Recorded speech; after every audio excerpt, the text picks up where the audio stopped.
ఓం శ్రీ మాత్రే నమః. అభిషేకం చేసిన జలాన్ని ఎందుకు స్వీకరిస్తారు అనే డౌట్ మనందరికీ ఉంటుంది కదా. మరి దాని వెనుకున్న రీజన్ ఏంటో తెలుసుకుందామా.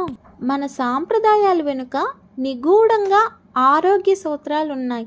పండుగలు, పర్వదినాలు, పూజలు, వ్రతాలు ఉన్నట్లే దేవుని విగ్రహానికి చేసే ఉపచారాలు కూడా నిర్దిష్టంగా ఉంటాయి. ఈ క్రతువుల్లో ప్రధానమైనది విగ్రహాభిషేకం.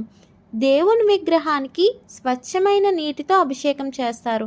ఆ నీటిని అంటే అభిషేక జలాన్ని తీర్థంగా స్వీకరిస్తారు. ఇందులోని ఉద్దేశం దేవుని విగ్రహాన్ని శుభ్రపరచడం అనుకుంటాం, కానీ నిజానికి మన ఆరోగ్యం కోసమే ఇదంతా. విగ్రహాలు దాదాపు కొండల నుంచి సేకరించిన శిలలతో తయారవుతాయి. ఖనిజ శిలలను సేకరించి విగ్రహంగా మలుస్తారు. ఖనిజ రాతిని తాకిన నీటిలో ఆ గుణాలు కలుస్తాయి. ఆ నీటి